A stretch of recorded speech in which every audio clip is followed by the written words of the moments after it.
জান্নাতের দরজা খোলা হয়ে গেছে, আসো। চারজন নারীকে ডাকবে, তোমাদের কোনো হিসাব নাই, তোমাদের কোনো কিতাব নাই, তোমাদের কোনো পেরেশানি নাই। জান্নাতের 8টা দরওয়াজা, সব দরজা দিয়া ডাকবে, আসো। জান্নাতের হুর তোমাদের জন্য অপেক্ষা করতেছে, জান্নাতের বিছানা তোমাদের জন্য রেডি। কেন?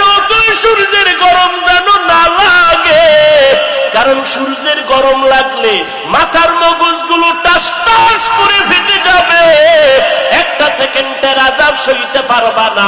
আসো, কোনো হিসাব নাই, জান্নাতের 8টা দরজা খোলা, কোন দরজা দিয়ে ঢুকবা? আসো।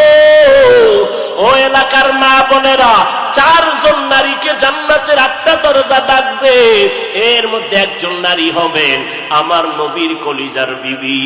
2 জন স্বামী বিদায়ের পরে বিধবা 40 বছরের নারী খাদিজা রাদিয়াল্লাহু তাআলা আনহা। ওই খাদিজা ডাক দিয়ে কয়, ও নবী, আপনার হাতের কালেমার মুসলমান আমি একজন হয়ে গেলাম,